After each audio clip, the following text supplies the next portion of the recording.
প্রথমেই 1 চামচ গোটা ধনে, 1 চামচ জিরে আর 2টো এলাচ আমি ড্রাই রোস্ট করে নিয়ে গুঁড়ো করে নেব। এবার কড়াইতে দিয়ে দিচ্ছি 1.5 চামচ পরিমাণে ঘি। ঘিটা গরম হলে আমি চিকেনের টুকরোগুলো অ্যাড করে দেব। একটু নাড়াচাড়া করে নিতে হবে। তারপরে আমি অ্যাড করব পেঁয়াজ কুচি। এখানে আমি 3টে পেঁয়াজ নিয়েছি। তো পেঁয়াজ কুচিটা অ্যাড করে দিলাম। আর দিয়ে দিচ্ছি রসুন আর আদা। আর দিয়ে দেবো পরিমাণ মতো নুন। একটু নাড়াচাড়া করে নিলাম। একটু ঢেকেও দিতে হবে। তো ঢাকনাটা খুলে নিলাম। এবার আমি দিয়ে দিচ্ছি তেজপাতা আর গোটা গরম মসলা আর 3টে গোটা টমেটো মুখটা কেটে নিয়েছি।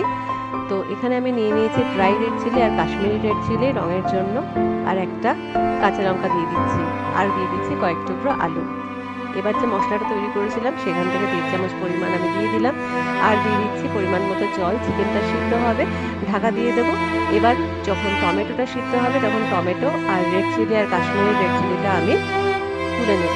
আর 1 টুকরো আলুও আমি তুলে নিচ্ছি। এইবার এইগুলো হচ্ছে একসাথে আমি হামানদিস্তায় আমি পেস্ট করে নেব। তারপরে সেই পেস্টটা ওই চিকেনের মধ্যে অ্যাড করে দিতে হবে। তো এই যে আমি পেস্টটা দিয়ে দিলাম।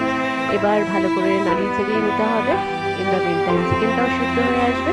লাস্টে আমি দিয়ে দিচ্ছি এই মশলাটা আর ফ্রেশ ধনেপাতা অ্যাড করতে হবে। নুনটা অবশ্যই টেস্ট করে নেবে। তো এই যে আমাদের যে নাগা স্টাইল চিকেন একদম রেডি অ্যান্ড সার্ভ।